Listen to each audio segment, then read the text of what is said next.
Bonsoir Monsieur Plenel. Bonsoir. Merci d'être avec nous. Nous sommes ce soir à Chamonix, nous étudiants de l'école de journalisme de Grenoble dans le cadre des rencontres interfrontalières de l'EMI. Vous, pour la projection de votre film documentaire Média Crash. L'EMI, vous connaissez, qu'est-ce que ça représente pour vous? Aujourd'hui, c'est un acronyme pour dire éducation aux médias, à l'information, mais pour moi, ça représente quelque chose que j'ai vu naître dans l'après 68, dans les années 70 en France, quand il y a eu un vrai bouillonnement de la société. Il faut toujours se dire que c'est la société qui invente, c'est pas ceux d'en haut, c'est la société. Et nous, journalistes, on est au service de la société.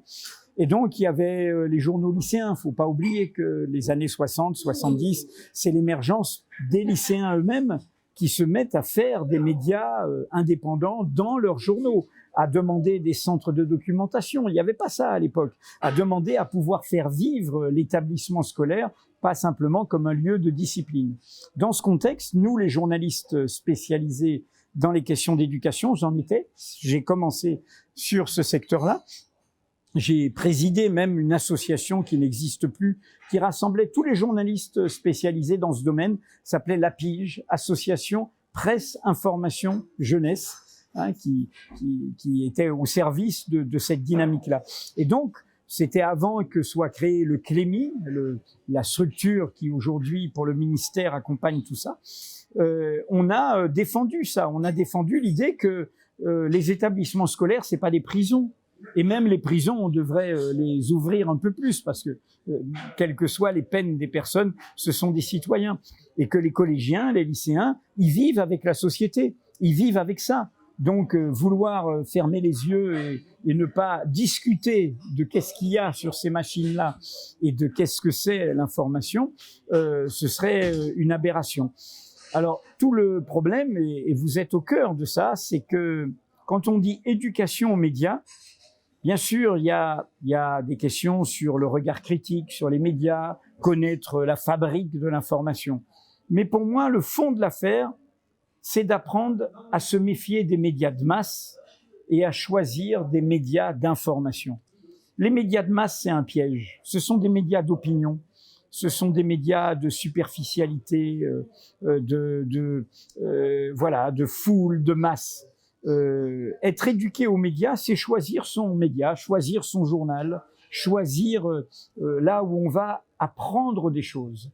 Parce que pour moi, l'information, c'est pas l'opinion, c'est des connaissances, c'est des savoirs, c'est des faits sur le présent, sur le passé, et nous, on est au service de ça. Ces médias de masse, comme vous dites, est-ce que finalement, ils desservent le projet de l'EMI? Est-ce qu'ils sont des ennemis de l'éducation aux médias et à l'information? Bon, moi, je veux pas employer des grands mots. Je dis simplement qu'aujourd'hui, et c'est un phénomène nouveau, nous, journalistes, on est obligés de combattre des gens qui se prétendent journalistes, mais qui ne produisent pas d'informations, dont le métier, c'est d'exprimer des opinions. L'opinion, c'est pas le propre du journalisme. L'opinion, c'est pas dire ce qu'on pense. Le journaliste, c'est pas dire ce qu'on pense.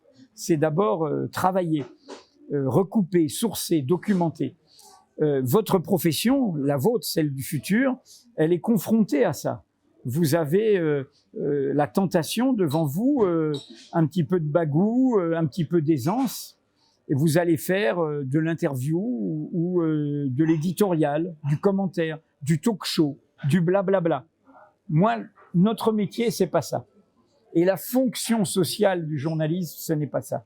C'est produire des informations.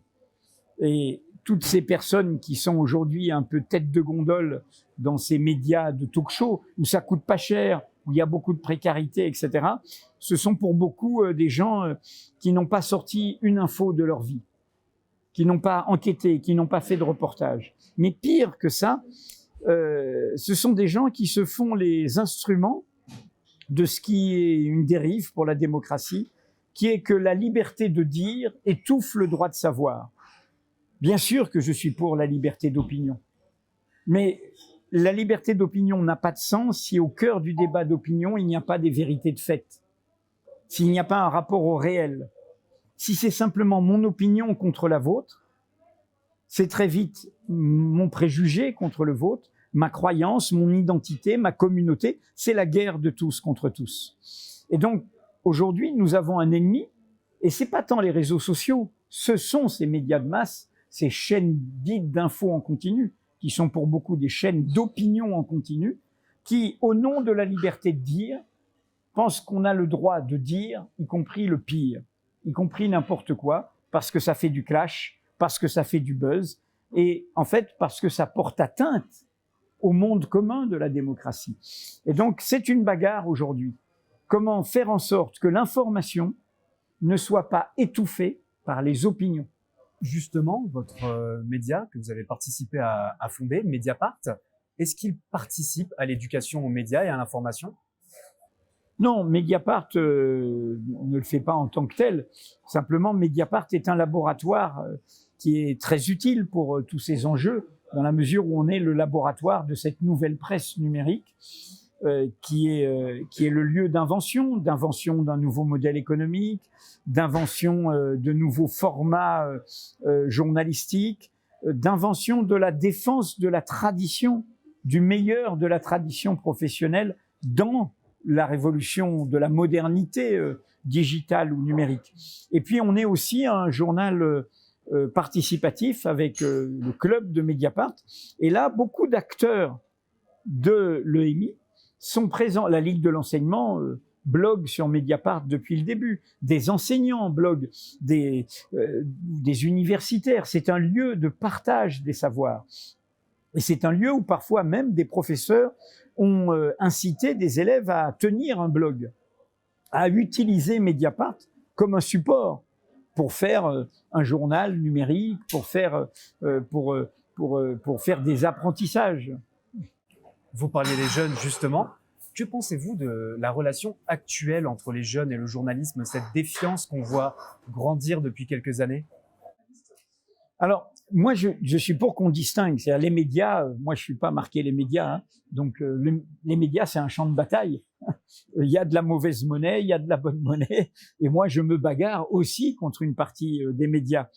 Et par ailleurs, cette question de la défiance, elle est aussi vieille que le journalisme. J'ai toujours vu des enquêtes, notamment l'enquête annuelle de la Croix, qui montrait cette défiance. C'est un métier, le nôtre, qui fascine. La preuve, le nombre de candidats au concours d'école de journalisme, qui est immense, et qui rebute, qui est à la fois fantasmé et diabolisé.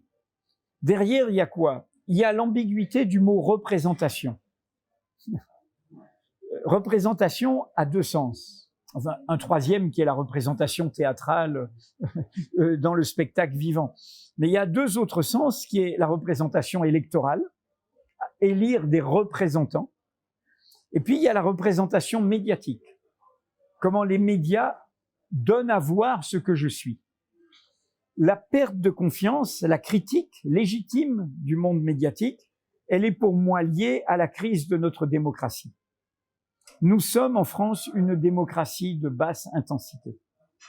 Et notre système médiatique en est le témoin aussi, y compris par sa perte d'indépendance économique, par le poids d'oligarques extérieurs au métier de l'information qui sont propriétaires de médias privés. Et là, il y a pour moi, voilà, ce n'est pas que les jeunes se défieraient du journalisme. Mediapart, nous avons reconquis une confiance de tout un public jeune. Et il y a beaucoup de jeunes qui adorent le côté Robin des Bois de Mediapart. Mediapart vole des secrets indus, prend des secrets indus, on les vole pas aux puissants pour les donner à ceux qui ont le droit de savoir, au peuple. Mais je crois que c'est plutôt quelque chose qui signale une vigilance légitime par rapport à l'état de notre système démocratique. Au début de cette interview, vous me parliez des détenus, justement les populations carcérales qui sont, on va dire, éloignées de l'éducation aux médias et à l'information. Comment on peut faire pour les rapprocher, les sensibiliser aux pratiques des médias? Chaque fois que j'ai des demandes pour aller dans le milieu carcéral, des maisons d'arrêt, des centres de détention, voire des centrales avec des longues peines, j'accepte et j'y vais. Et à chaque fois, je dis la même chose à l'administration pénitentiaire. les autres pays, prenez des pays pas du tout répressifs comme les Pays-Bas et autres, ils ont accès à ça, ils ont accès au numérique. Nous, sur des prétextes de sécurité qui sont faux, hein, c'est très facile de faire des murs pour empêcher que ce soit des communications pour faire autre chose. Et on sait par ailleurs qu'il y a des trafics, voilà, pour essayer d'avoir. En clair, quel est le problème des médias dans les lieux de détention? C'est qu'ils ont quoi? Ils ont CNews, ils ont BFM, ils ont LCI. Ils ont le pire. Ils n'ont pas un Mediapart. Alors que, voilà, c'est la bonne presse qu'ils devraient avoir. C'est à ça qu'ils devraient avoir accès. Le numérique, c'est un lieu de démocratisation formidable. Bien sûr qu'il y a des, qu'il y a des rues pas fréquentables et il y a parfois des bêtes dangereuses. Mais les cours du Collège de France, vous les avez en accès libre via Internet. La mémoire le numérique n'est pas un lieu d'oubli. Grâce aux liens hypertextes, on peut avoir des dossiers. Vous prenez le dossier Ukraine à Mediapart, vous avez les articles de 2012, de 2014 qui vous permettent de mieux comprendre encore ce qui se passe maintenant. Donc, y a un vrai enjeu de tirer vers le haut Internet, de tirer vers le haut les usages d'Internet. Et pour le faire, il faut combattre les prédateurs des médias. Aujourd'hui, le problème n'est pas le peuple numérique, le peuple des réseaux sociaux. Le problème, c'est Bolloré. Le problème, c'est Drahi, c'est Niel, c'est CNews, c'est tout ce monde. C'est tous ces gens, c'est Bernard Arnault, c'est tous ces gens qui achètent des médias pour acheter de l'influence et qui ne veulent pas que les médias soient meilleurs, que les médias soient indépendants, que les médias soient d'intérêt public. C'est cette bataille. C'est une bataille originelle qui est au cœur de vos écoles de journalisme. Vos écoles de journalisme, elles existent, à part Lille, qui est la plus ancienne de l'entre-deux-guerres. Quand il y a eu la prise de conscience après la Deuxième Guerre mondiale, qu'une presse s'était corrompue, s'était perdue à cause de l'argent qui a accompagné les pires idéologies. Et donc, du coup, il y avait cette idée que l'information doit être libérée de l'argent, qu'elle mette à distance ses intérêts extérieurs.